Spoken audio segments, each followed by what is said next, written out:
Good evening, beautiful ladies.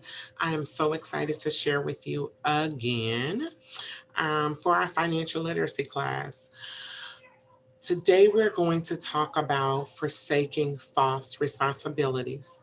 One of the books I told you that I use for some of the sessions that we do is the 1 Minute Money Mentor for women. I love this book. I love the lessons. I usually take them and make them my own because every time I read something, I'll be like, ooh, I find something I need to talk about. So the topic today is forsaking false responsibilities. I remember when I was young, I was like a young adult, past teenage, but still young. My grandmother used to tell me, only a fool buys what he wants and begs for what he needs. I was like, what? And this would always happen when I was asking her for money.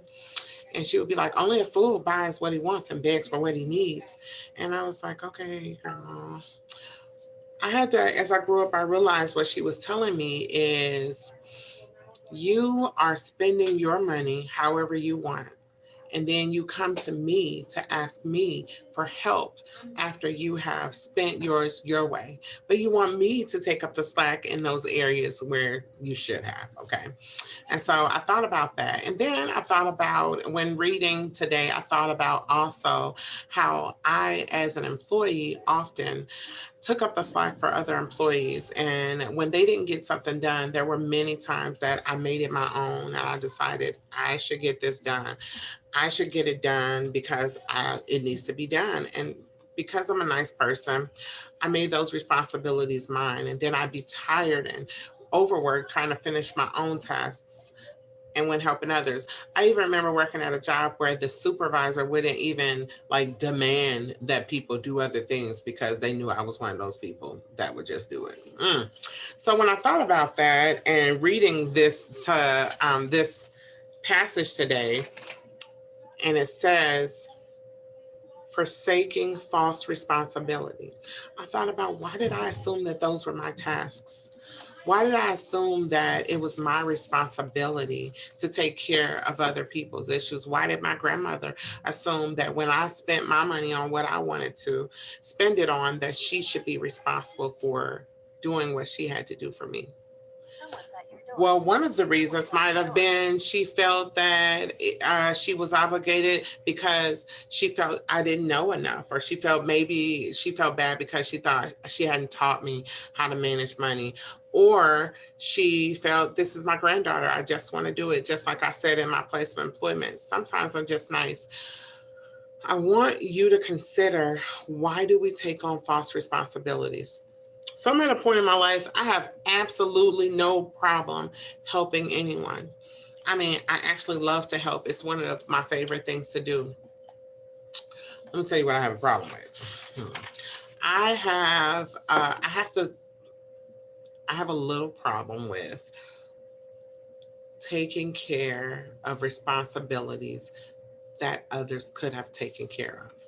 So if you get your taxes, it's tax season, so you know we're talking about taxes, or you get that big stimulus check and you got all this money and you didn't take care of what you were supposed to take care of, and or you really wanted something. There was something you have been wanting for a long time and you spent all your money on that. Okay, you wanted it.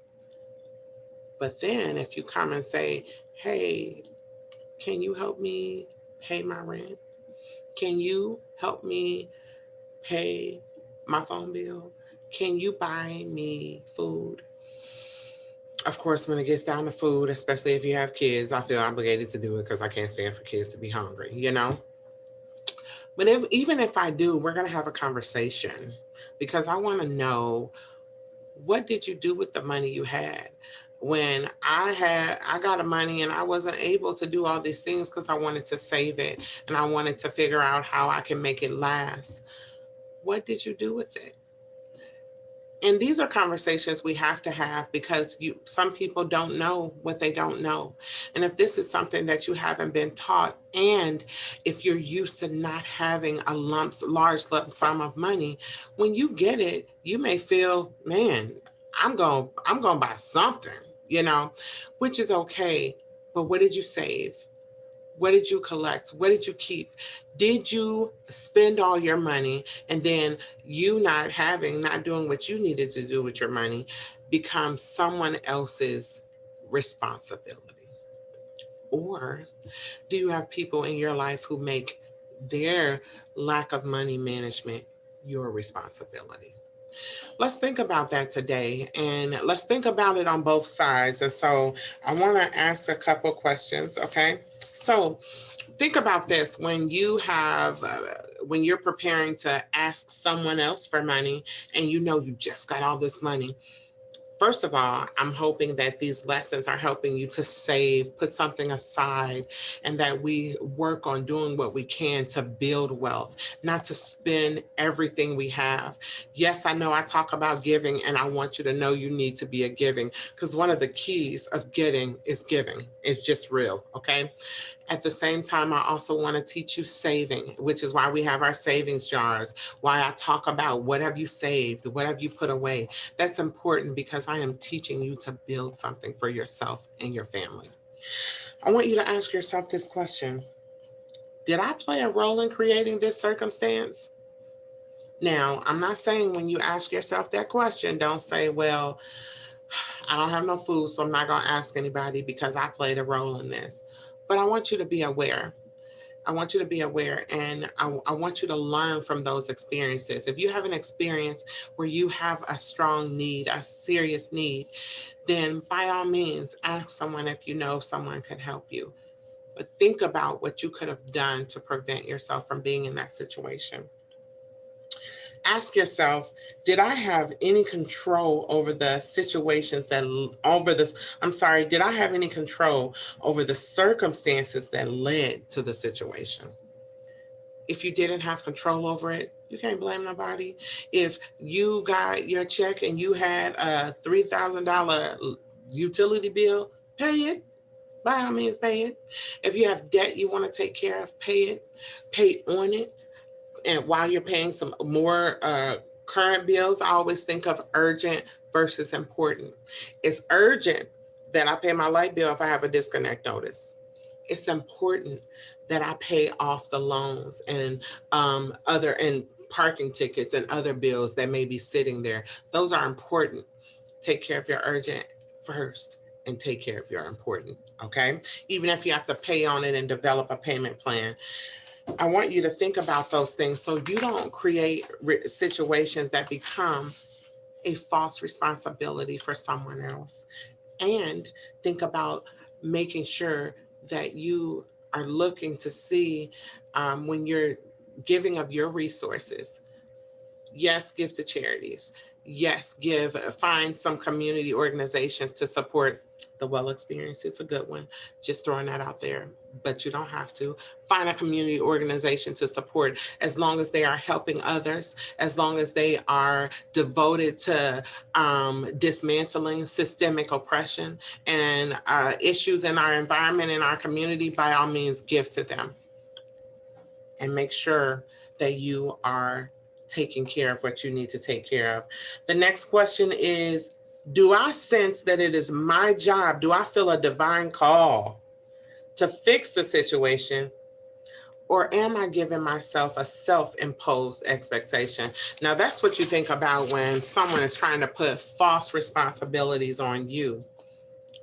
Am I feeling compelled because it's divine? And I have those moments where I'm like, I gotta help them. I know they messed up, but I feel led to help them, and so I'm going to. But are those other moments when I'm like, okay, I'm just gonna do it, but I'm not feeling led to do it. I actually had one of those this week. Ain't that something? And I had to make the decision: do I help them because am I helping because I've been directed to and led to divinely? Or am I helping them because I feel bad and I feel like it should be my responsibility even though they messed up? Let's decide.